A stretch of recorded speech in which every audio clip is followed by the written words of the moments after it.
우주 만물을 이렇게 만드시고 운행을 하시면서 우주가 언제 만들어졌는지는 정확하게 추정을 할 수 없지만 하여간 오래전에 만들었어요. 오래전에 만들었는데 계속 운행을 하려면 에너지를 공급을 해야 되고 또 그때그때 필요한 일들을 수행을 해야 될 거 아니에요. 그러면 하나님께서 그때그때 필요한 일을 위해서 사람을 보내는 거죠. 사람이 태어나는 거예요. 이렇게. 왜냐하면 우주 만물을 이렇게 하나님 만드시고 인간에게 이걸 다스리면서 잘 보호하면서 지키면서 이끌어 나가도록 했는데 인간이라는 건 유한하잖아요. 그래서 아담, 이브 뭐 이런 사람도 있었지만은 다 죽고 말잖아요. 그리고 계속 뭐 자연 만물 이런 것들은 자연이 생길 수도 있지만 그러나 그것을 지도하고 다스리고 인도해 나가는 이를테면 하나님의 동역자가 되는 사람은 나타났다 사라졌다 나타났다 사라졌다 이 과정을 계속 반복을 한다고요.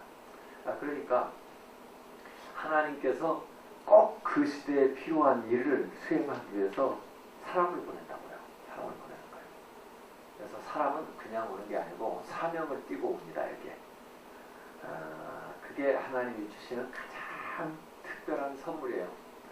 그래서 우리 자녀들은 아주 특별한 선물입니다. 내가 수행하는 사명하고 내가 사람과하고 다른 사명이 있어서 또 다른 사람하고 또 다른 사명이 있어서 하나님의 섭리 가운데 우리 가정에 또 우리 부부를 통해서 이 세상에 이제 오게 한 거예요. 그래서 우리 자녀이면서도 사실은 하나님의 자녀예요. 그래서 내 마음대로 할 수 있는 것이 아니고 하나님이 그 아이에게 주신 그 독특한 그 사명 이것을 발견하고 수행하도록 우리가 돕는 일을 해야 되는 것이 선생님이나 교회나 학교 모두의 역할입니다. 그걸 우리가 이제 생각을 먼저 해봐야 돼요. 그래서 아이들을 우리가 자꾸 이렇게 차별하거나 어떤 한 가지로만 애들을 해서 똑같은 인간을 만들려고 하면 안 돼요. 왜냐하면 다 다른 사명이 있는데 다 다른 재능이 있는데 그래서 이 아이 한 사람 한 사람이 정말 쓸모없는 애가 없다. 정말 필요한 아이고 특별한 선물이고 하나님이 그 나름의 귀한 사명을 주셨다 하는 것을 우리가 기본적으로 알아야 되고 다만 이게 안에 있기 때문에 잘 안 보여요. 그래서 그걸 어떻게 잘 개발을 해가지고 그 잠재적인 것이 현실대로 드러나게 해줄 거냐. 이게 이제 우리가 해야 되는 이를테면 교육이라면 교육이에요. education이라는 말이 draw out, 이끌어낸다는 말에서 나온 거예요. education은 안에 있는 것을 X, 밖으로 이끌어내는 거예요. 이게 education이라는 말이에요. 그래서 지금은 잠재되어 있지만 지금은 숨겨져 있지만 그렇지만은 그것이 발현되도록 이렇게 도와줘. 이를테면은 씨앗이잖아요. 씨앗을 보고 우리가 이게 뭐이 될지 사실 씨앗만 자체로 보아서는 몰라요. 우리가 다. 근데 나중에 그 씨앗이 만들어낸 나무나 꽃이나 열매를 보고 이게 무슨 씨앗이구나 이제 나중에 우리가 경험적으로 아는 거지. 실제적으로 씨앗을 이렇게 놓고 보면 뭐 비슷비슷해 보이기도 하고 또 별로 볼품없이 보이기도 하고 그래요. 근데 그 씨앗을 그냥 탁자 위에다 놓으면 항상 그대로인데 그걸 좋은 토양에다가 심고 그 다음에 자꾸 그 필요한 것을 공급해주면 이 씨앗이 이제 발현이 되는 거예요. 발현이 돼가지고 밖으로 실체를 드러내는데 전혀 씨앗하고 다른 모습이 나와요. 파란 쌀이 나오고 뭐 나무가 나오고 꽃이 뭐 아름다운 게 나오고 그 다음에 거기서 열매를 내보래요. 근데 솔직히 말해서 그 씨앗을 봤을 때는 그렇게 나올 걸 상상도 못한 게 나온 거예요. 그렇죠? 우리가 처음 보는 씨앗이라고 생각을 해보세요. 이걸 심어서 나오기까지는 우리가 생각지도 못한 것이 나와서 되는 거예요. 그래서 우리 아이들도 마치 그 잠재되어 있는 그 씨앗과 같은 건데 교육이나 부모나 우리가 하는 역할은 뭐냐면 그걸 좋은 토양에 심어가지고 안에 있는 것이 100%잘 발현되도록 도와주는 이제 그런 역할을 해야 된다.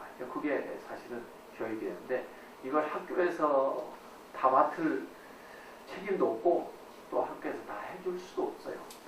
그래서 교육은 여러 사람들이 참여를 해야 돼요. 그래서 아이들이 자라는 데는 it takes a village, 한 마을이 필요하다. 그래서 마을이 자족적인 기능을 수행하려면 그 마을 안에 여러 가지가 있어야 된다고요. 이를테면 그 안에는 무슨 우체국도 있어야 되고 은행도 있어야 되고 동사무소도 있어야 되고 무슨 수도 관리에 전기 관리해 주는 데도 있어야 되고 이 마을을 구성하려면 여러 가지가 필요하듯이 아이가 한 사람이 자라는 데는 그 한 마을이 필요하다는 거예요. 그래서 어른들도 어른 역할이 필요하고 친구들 역할도 필요하고 교회 역할도 필요하고 학교 역할도 필요하고 시장 역할도 필요하고 무슨 하여간 여러 역할들이 잘 이렇게 조화롭게 협조해서 그 한 아이를 제대로 이렇게 길러내는 겁니다. 그래서 그 한 사람이 잘 되면 하나님의 뜻이 그 한 사람을 통해서 발현되기 시작하면 진짜 이전에 없었던 새 일들이 생기기도 하고 새로운 발명품이 나오기도 하고 새로운 성취가 생기기도 하고 하나님의 역사가 나타나기도 그러는 거예요. 그래서 그걸 위해서 하나님이 이렇게 계속 보낸다. 이걸 우리가 이제 생각하고서 해야 되겠다는 거죠. 그래서 교육을 어떻게 해야 되냐 이게 이제 숙제인데 우선 전인적인 교육을 해야 되겠다. 전인이라는 건 인간을 구성하는 요소가 많이 있으니까 육체만이 아니고 또 우리의 정신도 있고 또 우리의 영혼도 있고 또 다른 사람들과의 그 관계를 주고받는 그것도 있고 이 모든 것들이 잘 갖추어져야 건강한 인간이 되는 거죠. 말하자면 몸이 아프면 우선 장애를 가지고 있어서 자기 가지고 있는 이 실력을 다 발휘하기가 힘들잖아요. 또 정신적인 장애가 있어도 힘들고 또 무슨 인간관계에 문제가 있어도 힘들고 또 우리는 이제 영적인 거 눈이 잘 안 보이니까 그걸 인정하지 않는 사람도 있지만 하나님과의 그 관계에서 단절된 것도 문제고 이런 것들이에요. 그래서 그런 것들을 조화롭게 잘 구비해서 전인 온전한 인간이 되게 해보겠다 이런 겁니다. 물론 선천적으로나 또 어떤 사고에 의해서 그렇게 되기에 좀 어려운 경우도 있어요. 안타깝죠. 그럼에도 불구하고 우리가 추구하는 것은 모두 다 완벽할 수는 없으니까 어느 정도 이제 부족한 부분도 있지만 또 그것을 다른 것으로 해서 이제 커버를 해줄 수 있는 방법이 있으니까 이제 그렇게 해서 가장 추구하는 방법은 온전한 인간을 만드는 것이 목표고 무언가 결함이 되어 있으면 또 모자라는 게 이제 사실인데 그래서 우리는 우선 4가지 요소를 여기 얘기를 했던 거예요. 그래서 체력, 건강한 육체를 만들어주자 이게 체력이고 실력이란 무슨 하여간 지식이나 이런 면에서 실력을 갖춘 사람을 만들어보자. 그 다음에 심령, 의지가 박약하거나 마음이 어두워져 있으면 또 그것도 어렵잖아요. 그러니까 마음의 그 힘을 길러주자. 그 다음에 이제 영역, 하나님과의 관계에서 이걸 하자. 근데 제가 볼 때는 제일 위에 있는 힘이 영역이에요. 그 다음에 심력, 그 다음에 기력, 그 다음에 체력이에요. 이게 골고루 조화를 이루어야 되지만 굳이 이걸 상위에 있는 힘, 하위에 있는 힘으로 따진다면 이 체력부터 시작해서 체력, 기력, 심력, 영역이에요. 왜 이런 얘기를 하냐면 아이들 발달 단계가 대체로 그게 돼요. 어렸을 때는 어떻게 보면 거의 육체적인 기능을 하잖아요. 먹고 싸고 뭐 이래 모든 걸 느끼는 것을 육체의 감각으로 느끼면서 배우잖아요. 그래서 어렸을 때는 이 구강기 시절에는 이 육체의 어떤 이런 것을 통해서 습관 좋은 것을 길러주는 게 굉장히 필요하고 그 다음에 아이가 지력을 이렇게 갖춰간다고요. 그래서 적절한 이제 공부를 이렇게 하는 거예요. 근데 그래서 공부하기 시작할 때부터는 아이에게 공부하는 방법론을 잘 키워줘야 돼요. 이게 평생 가는 거거든요. 그런가 하면 이게 마음, 심력은 성품 이런 것과 관계되는데 의지력이라든지 그 다음에 뭔가 견딜 수 있는 뭐 이런 인내심이라든지 또 남을 배려하는 그런 마음이라든지 이런 것들을 키워줘야 되는 것이고 좋은 성품을 그다음에 영역이 이렇게 이제 갖춰지는 거죠. 근데 대개 아래에 있는 힘이 조금 부족해도 그 상위에 있는 힘이 강하면 그 부족한 것을 커버를 해줘요. 이를테면 육체의 장애를 가지고 있는데도 불구하고 이 사람이 지력이 있으면요 그 육체의 한계를 뛰어넘는 일을 합니다. 이를테면은 누구예요? 뭐 어떤 사람? 저기 영국의 무슨 과학자 누구 있죠? 호킹 박사, 네? 네, 이런 사람들 서울대학에도 어떤 유명한 교수 있었는데 이분들이 육체적인 장애는 있는데 아주 지력이 뛰어나가는 비상한 이러니까 오히려 뭐 보통 건강한 사람보다 여러 몫의 일을 하면서 주도적인 일을 하잖아요. 그러니까 육체의 장애를 그것보다 조금 이 지력이 있으면 이게 해낸다 이거예요. 또 심력 같은 거 이렇게 마음에 힘이 있는 사람, 강용우 박사님 같은 분은 맹인이신데도 불구하고 마음의 의지가 딱 굳으니까 굉장히 그 성공적인 인생을 사신 분이고 모든 사람에게 감동을 주는 인생을 살고 그랬거든요. 이렇게 또 영역은요 우리가 그것으로 극복할 게 굉장히 많아요. 네, 심지어 마음의 그냥 상처도 치유할 수 있고요. 육체 이것도 치유할 수도 있고요. 또 지식적으로 조금 부족한 것도 커버할 수 있고요. 이렇게 돼 있어요. 그래서 이런 것들인데 가능하면 우리가 이제 어렸을 때는 아이들 이것이 골고루 갖춰지도록 교육을 하자는 게 이제 델타 교육의 목적이에요. 그래서 이 물통으로 비유하면 사각형으로 된 그 물통이라고 이렇게 보세요. 아래 6면체기는 6면체인데 6면체에다가 위에다가 물을 부었다고 생각하세요. 근데 이 사면으로 쌓여 있는 그것 중에 한쪽이 이렇게 부족하게 돼 있으면 물을 부으면 이쪽으로 새잖아요. 네? 요새 지금 어저께 그걸 보셨는지 모르는데 팀 추월 경기 보셨어요? 팀 퍼슈트, 영어로 팀 퍼슈트인데 스케이트 경기인데 세 사람이 경주하잖아요. 세 사람이 경주하는데 그 팀의 성적은 누구를 기준으로 해서 내요?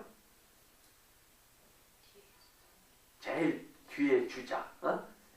야 어떻게 이거 릴레이도 아니고 계주도 아닌데 세 명이 동시에 뛰면서 성적을 어떻게 내냐면 평균으로 내는 것도 아니고 앞에 온 사람 내는 것도 아니고 제일 늦게 들어오는 사람 성적으로 내는 거야.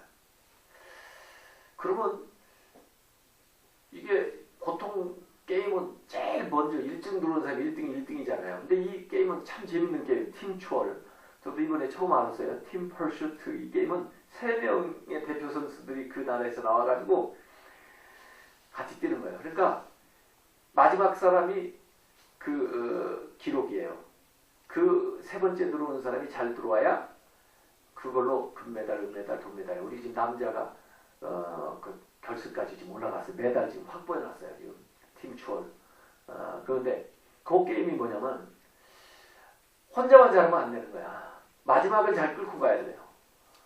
근데 어떻게 게임을 하나 보니까 제가 그 기러기에 대한 이야기를 한 적이 있었는데 제일 앞에 가는 기러기가 공기 저항을 많이 맞잖아요. 힘들다고요. 그런데 앞에서 바람을 막아주고 뒤 두 번째, 세 번째가 바짝 따라붙어가지고 따라가는 거예요.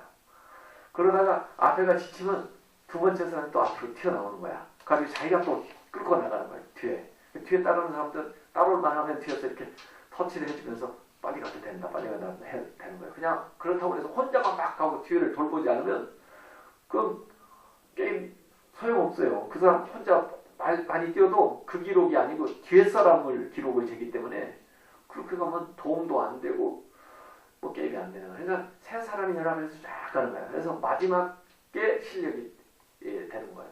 그래서 이 내면으로 쌓여있는 통으로 보면, 물통으로 보면 물을 집어넣었을 때 결국 어디가 이렇게 체력이 제일 약하거나 또는 뭐 심력이 약하거나 영역이 약하거나 그러면 물을 쫙 부으면 그쪽으로 다 빠져나가가지고 제일 낮은 만큼만 물이 차는 거예요.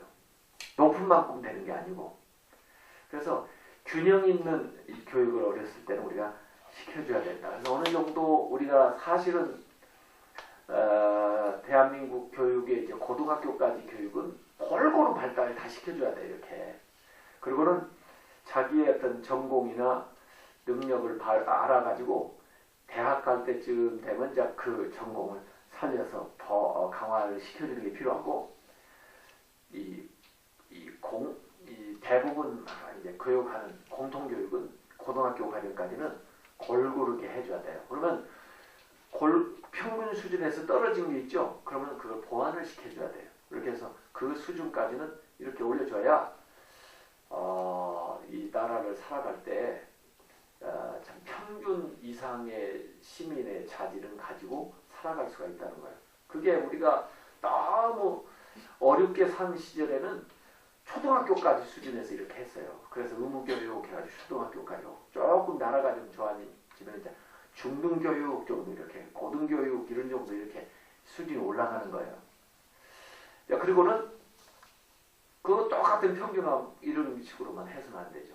그 사람의 장기를 그동안에 잘 파악을 해서 그 이상의 것을 해줘야 된다. 그래서 우리 부모나 선생님이 이제 해야 될 역할은 영양소가 골고루 갖춰져야 애들이 발육을 하듯이 어렸을 때는 골고루 뭐가 좀 부족한가 해서 부족하면은 좀 보강을 해주는 거예요. 그래서 우리가 지금 현재는 보완 교육식으로 가는 거예요. 왜? 학교 교육이 이제 쭉 하고 그 다음에 거기서 조금 미진한 부분이 있거나 이런 것을 보충을 해주는 거예요. 토요일날.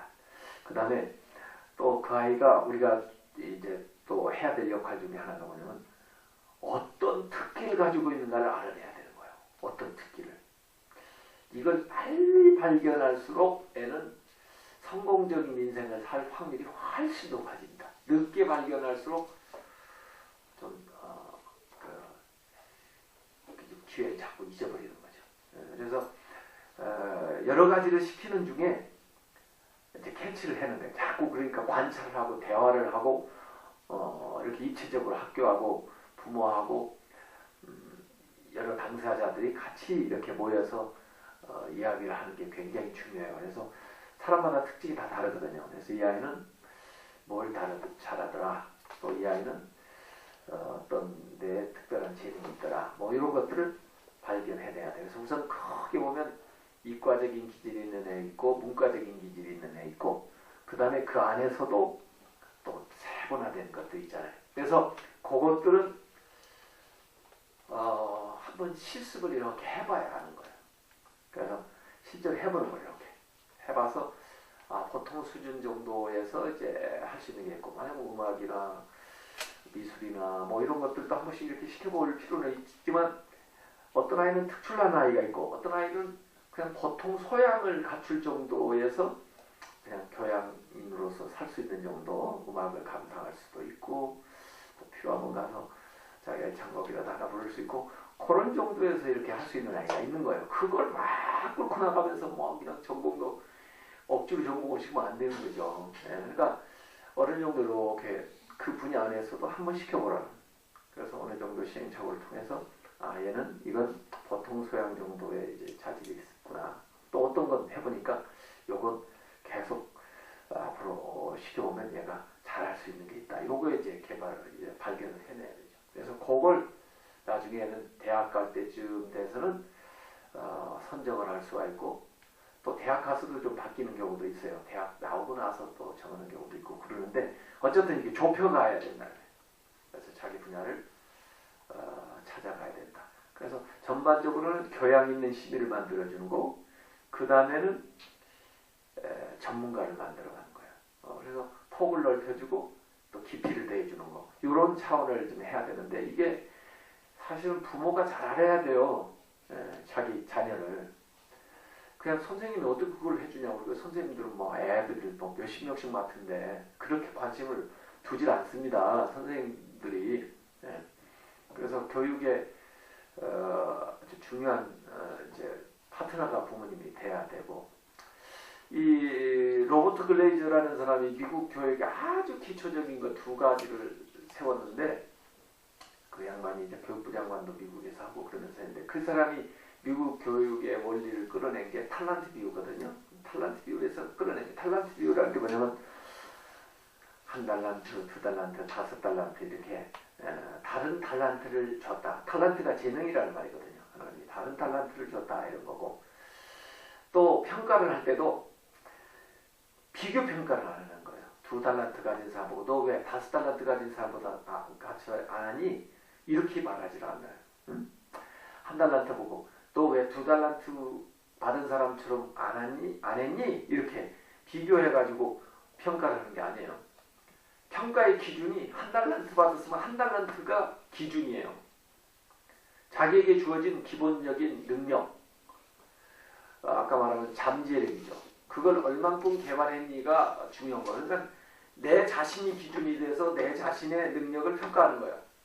두 달란트가 기준이에요. 두 달란트를 잘 발휘했는지 안 했는지 그게 이제 그 평가를 하는 거라고요. 다섯 달란트가 기준이 돼요. 이걸 뭐라고 하냐면 절대평가라고 그러는 거예요. 절대평가 원리. 비교하지 않아요.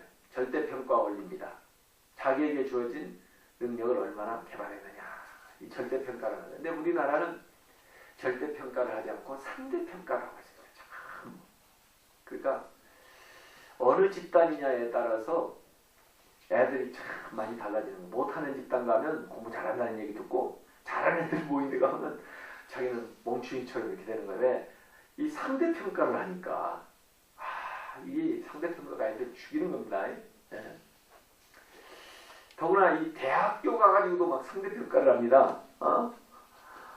몇 명만 A 학점 주라고 그러죠. 예? 아유, 가르치는 교수 보고 말이야. 이 교수쯤 되면은 자유롭게 교수 나름의 교육 철학을 가지고 할 수 있어야 되는데 교수한테도 이 뭐 몇 %만 A를 주고 B를 주고 C를 주라니까 내가 가르치는 이 학생들 안에서 다 구별을 해가지고 차등을 줘야 되는 거예요. 그러니까 정말 좋은 교육을 하면은 모두 다 A를 받을 수 있는 교육을 시키는 게 좋은 교육인데 어째 10%만 A를 줄 수밖에 없는. 그래서 그 아이들이 그 안에서 막 경쟁자가 되는 이런 식의 이제 교육을 우리가 익숙해진 거예요.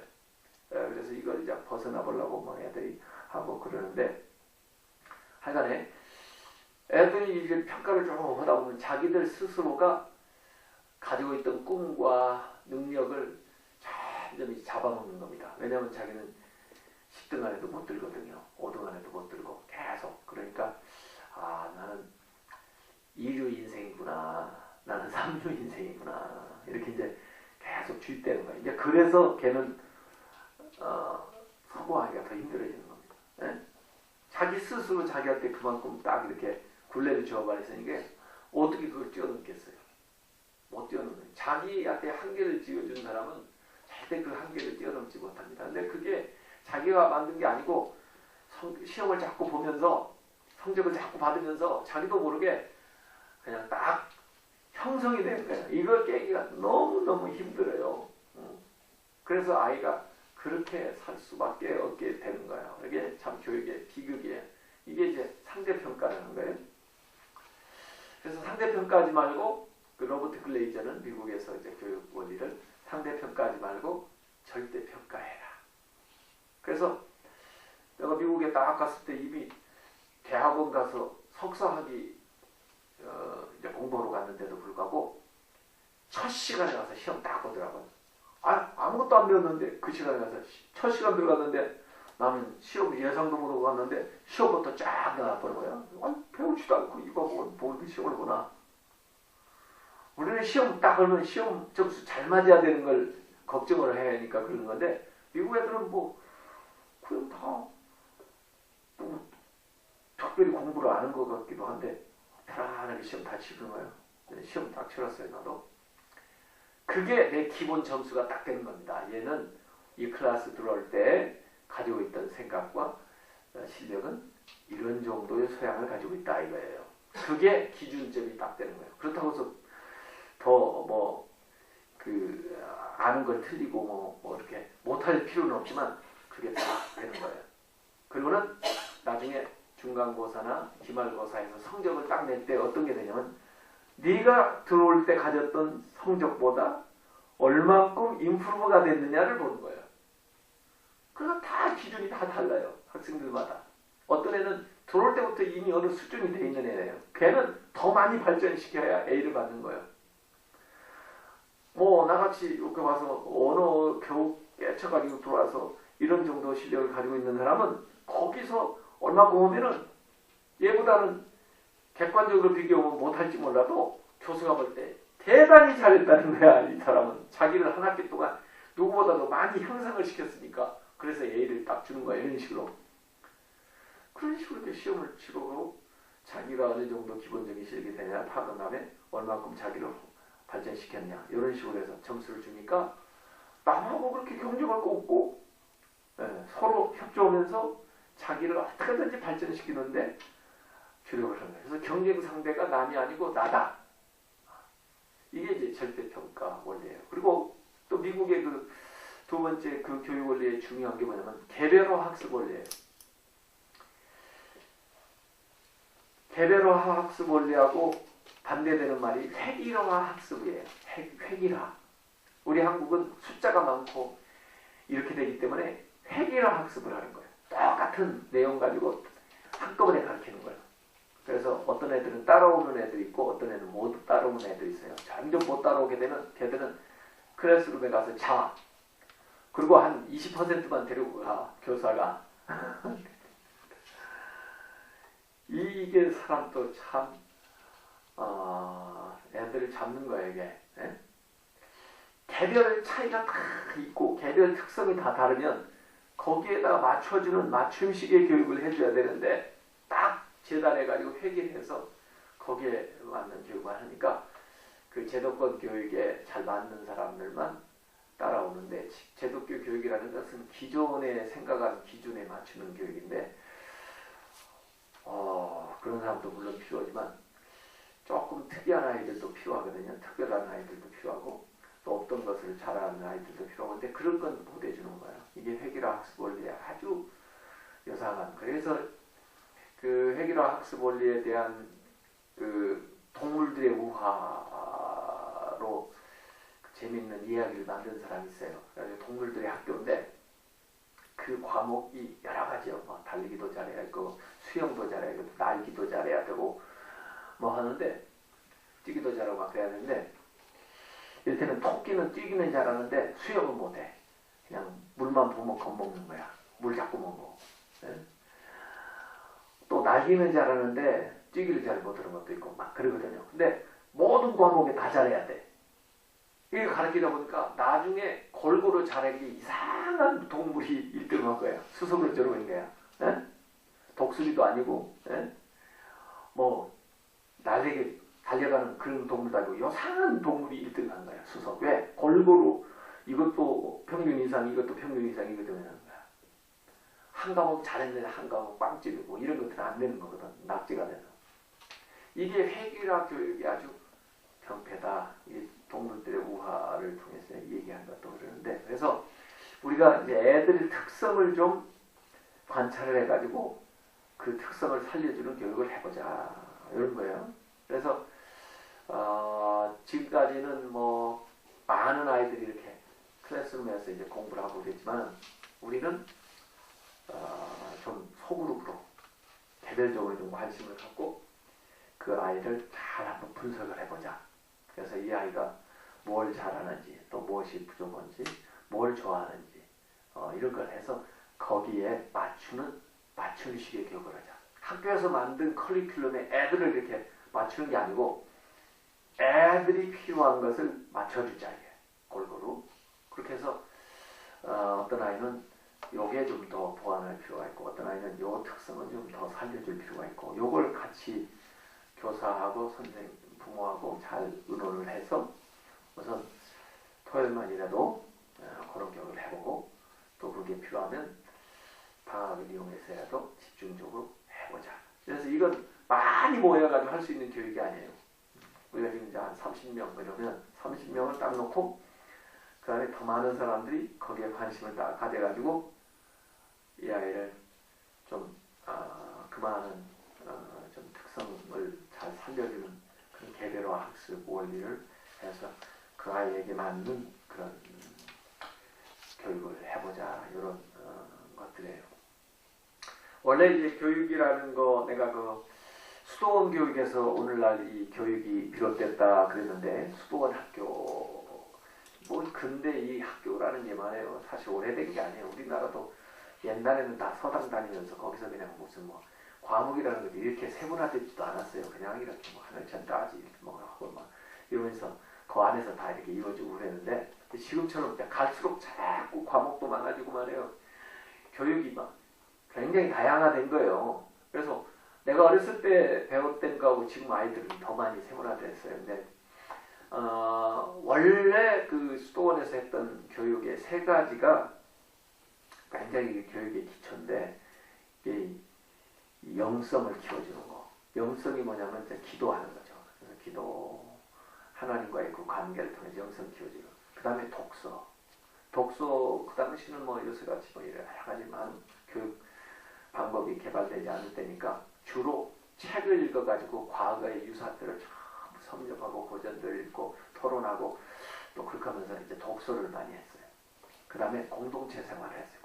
공동체 생활이라는 것은 더불어 함께 살면서 그 아이들끼리 인성을 키우고 또 인간관계를 배우고 그러면서 자기 뭐 성격을 습관을 좋게 만들어가는 거. 이게 사실 기본적인 교육인데 오늘날은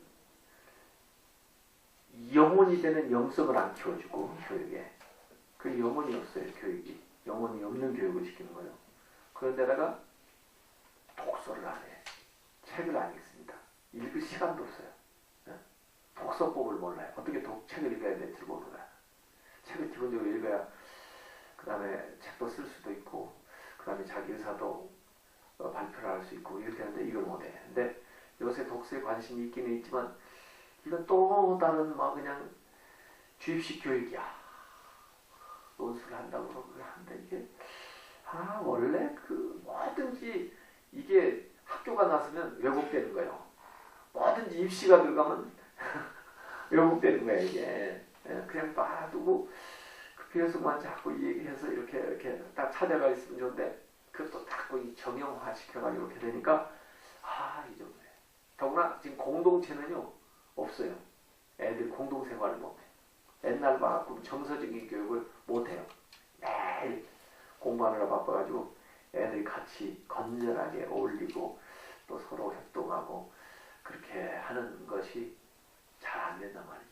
그래서 이 세 가지가 다 안 돼요. 지금. 그래서 그런 면들을 조금 창안을 해보자. 우리 교육은. 그래서 아이들이 공동체성도 향상을 시켜주고 또 좋은 책들을 골라서 읽을 수 있게. 책도요. 책을 처방을 해줘야 돼요. 이렇게. 왜냐면 개인별로 전부 차이가 있거든요. 근데 독서도 독서력이 쌓여야 되는 거예요. 이렇게. 처음부터 어려운 책을 고전을 다 소화할 수 있는 능력이 없잖아요. 그러니까 그 아이의 개별적인 처방을 해줘야 되는 거로. 보편적으로 좋은 책들은 많이 있죠. 그렇지만 그 아이에게 지금 필요한 책이 뭔지를 처방을 해줘야 돼요. 얘는 이 책을 읽고 얘가 어떤 것을 느끼는지 이렇게 다 보면 다음 단계는 어떤 책을 읽으면 좋겠다. 얘가 관심 있는 걸 보니까 또 어떤 책을 읽으면 좋겠다.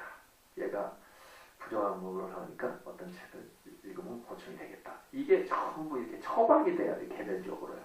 그래서 개별 리스트가 나와야 돼. 독서도. 그래가지고 그 수준별로 이렇게 해나가야 되는데 그건 아무도 못 해줍니다. 개별적으로 관심 갖지 않으면. 사실 부모가 그거 해주는 게 제일 좋은데 어쨌든 그런 것들이 있고 교육에 있어서 참 중요한 게 뭐냐면 교육의 현재예요. 현재 이 시간에 필요한 교육을 해야 되고 현재 이 시간에 변화가 일어나야 돼요. 그때그때 필요한 것을 가르쳐줘야 되는데 우리 교육이라는 게 굉장히 왜곡된 게 뭐냐면 과거 지난 거를 계속 아이들에게 암기시켜야 돼요. 그래서 공부 잘하는 아이, 공부 잘한다고 할까? 학교 성적 좋은 애들이 대개가 기억력 좋은 애들이 성적이 좋아요. 그래서 기억력도 두뇌의 기능 중에 하나예요. 그러니까 그것도 머리가 좋다도 얘기를 하지만 그 기억력 머리가 좋은 거예요. 근데 난 솔직히 말해서 난 기억력 쪽에 조금 약해요. 가지고 지금도 좀 그러지만은 자꾸 잊어먹어. 기억을. 그래서 제가 못하는 과목이 뭐냐면 역사, 지리.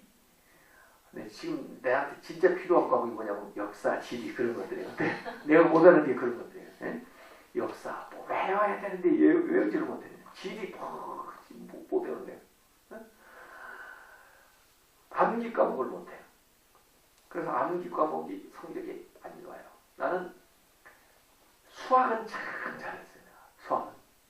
나는 초등학교 들어가기 전부터 이수께 돈 받으면서 수학 다 깨쳤다고 했잖아요. 그래서 그런지 몰라도 하여간 난 수학을 다 참 잘했어. 고등학교 1학년 딱 들어가니까 우리 선배들 고3들이 전해에 예비고사 본 문제를 수학 문제 가져와가지고 고등학교 1학년 딱 중학교 3학년에서 고등학교 1학년 딱 들어간 첫 시간에 선생님이 나눠줬어요. 시험 문제를. 난 그때 만점 맞았어요. 그냥. 고1 때 작년 고3들이 입시 받은 거 그때부터 만점 맞았어요. 그리고 내가 고1 때부터 수일 정석, 수의 정석을 우리 친구들을 과외시켜준 사람이에요. 내가. 네. 근데 배우지도 않았는데 다 알았어요. 배우지도 않았는데. 그냥 깨달아 아는 거지. 이게 무슨 원리로 어떤 공식으로 어떻게 해야 되는 것이구나. 이걸 아니까 배우지 않은 걸 다 그냥 아는 거예요. 그냥. 그걸 가르친 거예요. 그래서 우리는 고1부터 수학 시간에 뭘 했냐면 동경제국대학 본고사 나온 문제들 갖다가 풀었어요. 그런 문제 좀 풀어야 머리가 좀 돌아가는 것 같은 거야. 어? 뭐 좀 생각을 좀 하는 것 같은 거야. 그래서 나는 수학 뭐 문제 푸는 건 참 기발하게 했는데 암기는 잘 안 되는 거야. 암기가. 그래서 사람이 이렇게 수리 능력이 있고 기억력이 있고 뭐 이렇게 영역이 다 다른 거예요. 그래서 나는 이제 이과구나 해서 이과 가가지고 그랬는데 결국은 또 이제 신학을 했으니까 문과인데 네. 어쨌든 간에 이 사람마다 다 있고 그 다음에 이 시기가 조금 다르더라고. 그러면 초등학교 때 자라는 아이도 있고 중고등학교 때 자라는 아이 있고 대학쯤 가야 머리가 트인 애가 있고 그 이후에 머리가 확 트이는 애들이 있어요. 그런데 대개 우리는 고등학교까지 성적으로 이제 대학을 가니까 대학 이름으로 얘기를 하니까 전부 머리 좋은 애들이 소위 지금 명문 대학 나온 아이들이 머리 좋은 줄 아는데 아니요. 걔네들은 고등학교까지 공부를 잘하는 건 사실이고 그 이후에도 얼마든지 이게 개발이 되거든 사람이요. 근데 그걸 우리가 인정을 안 해주는 거예요. 그러니까 답답한 거예요. 그래서 이 각 영역별로 이렇게 하는데 우리가 교육이 과거지향적이고 암기력을 하는 거 그 다음에 또 조금 앞서가는 교육은 미래지향적이라고 하는데 이게 완전히 선행학습 요새 막 시키는 거예요. 앞으로 시험 나올 거 뭐 이런 걸 대로 시켜서 막 당겨가지고 공부를 막 해요. 이걸 공부 잘하는 줄 알고 있어요. 근데 물론 과거나 미래를 무시할 수 없지만 현재가 교육에서 빠졌다는 것이 불행한 거야. 그래서 현재 아이들이 필요하고 현재 그 교육의 현장에서 있어야 될 그 과정이 빠지면은 애들이 나중에 어떻게 될까요? 그 좋은 시기를 잊어버린 거예요. 인생에 있어서 참 안타까운 거야. 네. 그래서 나는 그 시기에 애들이 필요하고 그때 그 과정에 필요한 것들을 좀 해주고 싶은 거야. 우리도 어려서 지금 이렇게만 되려고 생각하는 게 아니고 어렸을 때는 막 애들하고 같이 막 제기차기 하고 놀기도 하고 뭐 쥐불놀이도 하기도 하고 뭐 돌아다니면서 막 이렇게 하고 그렇게 하면서 재밌게 그날 때 그 인생 재밌게 그렇게 지내면서 그러고 이렇게 해가지고 이만큼 이렇게 돼 나온 거 아니야. 근데 애들은 왜 놀지도 못하고 매 학원 가야 되고 매 이걸 해야 되고 막 그래가지고 미래를 위해서 오늘 막 희생하는 거야. 그러니 뭐 잘 됐나? 나중에 생각하면 뭘 할 얘기가 있나? 정서적으로 애가 뭐 이게 그 추억할 게 있나? 이게 지금 참 비참하라고요. 예? 하고 막 게임이나 빠지고 막 이렇게. 그래서 지금 아이가 10살이면 10살 때 할 수 있는 그런 것들을 좀 이렇게 해줄 수는 없을까? 15살이면 15살에서 애가 누릴 수 있는 것을 누리게 해줄 수는 없을까? 이런 거예요, 나는. 그래서 그 아이들의 그 세월을 좀 찾아주고 싶어요. 그 시기를. 예? 그래서 그 시기를 하면서도 할 수 있도록. 그런데 그게 되려면 뭐냐면은 대개 보니까 이 사명감을 가지면 사람들이 공부가 되더라고요. 인생의 목적이 불분명하면 이 과업 성취도가 좀 낮아요. 예를 들면 나도 지금도 이렇게 책을 읽는데 아무 관련 없는 책을 쫙 읽는 것보다는 내가 어느 분야를 딱 정해놓고 그 분야에 어떤 과제가 있어가지고 이걸 수행해야 되겠다 하는 목적의식이 분명하면 짧은 시간에 독서력도 막 엄청 향상이 되고 그 다음에 그걸에서 뽑아내는 거라든지 뭐 응용하는 것이 엄청나게 능력이 나타나는 거예요. 그게 뭐냐면 사명감이라든지 목적의식이라든지 이런 것들이에요. 그래서 애들이 왜 공부를 못하냐, 공부를 왜 안 하냐, 공부를 한다고 앉아있는데 왜 이렇게 능률이 안 오르냐, 목적의식이 불분명해서 그런 거예요. 그건 남이 해줄 수가 없어. 자기가 스스로 깨닫고 자기가 딱 붙들어야 그렇게 되는 거예요. 그래서 우리가 내가 그 영성이라는 것이 영역이 중요하다 그런 말씀을 드리는 이유가 그런 거예요. 너 존재야. 하나님 너를 보냈는데 특별한 목적이 있어서 너를 이스라엘에 보냈다고. 나도 그게 참 궁금하다. 너는 아냐? 한번 같이 알아보자. 어? 이렇게 하면서 이쪽에 또 진짜 하나님이 너한테 준 재능이 있구나. 그걸 한번 잘 한번 해봐라. 어? 뭔가 나올 것 같다. 어? 그 싫어? 하고 싶지 않아? 그러면 이걸 한번 하는 건 어때? 이렇게 가지고 아이로 하여금 스스로 그걸 찾아가도록 그래가지고 자기가 뭔가 딱 이렇게 붙들을 수 있게 해주면 자기 스스로 알아서 하는 거예요. 언제까지 우리가 애들을 감독하고 언제까지 지켜볼 거냐고. 그래서 최소한 우리가 한 20살 때까지는 이렇게 좀 지도해주고 그 후에는 모든 면에서 지가 알아서 해야 돼요. 네? 그럴 정도로 이렇게 이게 우리 자전거 탈 때도 자전거 배울 때 뒤에서 이렇게 잡아주잖아요. 내가 잡아주니까 걱정하지 말고 타. 태워. 가다가 어떻게 슬그머니 놓잖아요. 네? 또 잡아주고 슬그머니 놓은지도 모르고 지가 열심히 균형 잡아가지고 가는 거야. 그렇게까지 도와주면 우리 역할이 되는 거예요. 근데 나는 그때를 고등학교 졸업하는 걸로 보는 거예요. 그래서 고등학교 졸업할 때까지 그런 걸 계속 해주다가 고등학교 졸업하면 지가 자기 인생을 쫙 해나가도록. 그래서 어느 정도 이제 멘토 효과를 해주지만 그 이후까지는 우리 아이들한테도 그래요. 뭐 얘기하면 아빠 의견은 이렇지만은 더 중요한 건 네 의견이다. 그리고 이제 네가 아빠보다 훨씬 더 많이 알잖아. 네 분야에 대해서는. 그러니까 아빠는 그냥 참고가 될 수 있는 얘기, 아주 상식적인 얘기를 할 뿐이지 너무 아빠 얘기에 그렇게 영향받지는 마라. 네가 잘하고. 근데 이제 내가 또 또 요면은 생각했는지 안 해서 그냥 얘기를 하는 거니까 한번 해봐라 이렇게 이제 얘기를 하는 거예요. 그래서 자기들이 주도권을 가지고 점점 나가다 보니까 내가 경험하지도 못하고 알지 못한 것을 해요. 그리고 실제로 보니까 애들이 판단을 더 잘했어. 그래서 네가 판단을 잘했구나. 내가 생각지 못한 걸 네가 했구나. 훌륭하구나. 야, 그때부터 성취가 일어나는 거예요. 우리가 생각하지 못한 것들이 이제 발생하기 시작하는 거죠. 그래서 이런 걸 해야 되는데 이게 지금 내가 생각하는 그 골이에요. 방법이고. 그런데 이걸 하는 데는 지금까지 우리가 노하우가 많이 추척이 못됐던 현실적으로. 그래서 같이 해야 되는 거예요. 지금요. 고민하면서. 목적은 같은데 이걸 어떻게 해 나가느냐. 이 방법에 대해서는 여러 가지 생각을 해야 돼요. 그래서 우선 나는 뭐든지 막 그냥 유언 부담이 많은 일을 막 그냥 무리해서 하고 싶은 사람이 아니에요. 그래서 우선은 할 수 있는 것은 보충해 주는 걸 하자. 그래서 토요일에 할 수 있는 정도로 또 여름방학, 겨울방학에 할 수 있는 정도 해보자. 이런 거고 그 다음에 그때그때 자꾸 이별레이션을 해야 돼요. 그래서 반영을 자꾸 시켜야 된다. 그래서 어떤 꽉 짜있는 틀보다는 플렉시빌리티가 더 중요하다.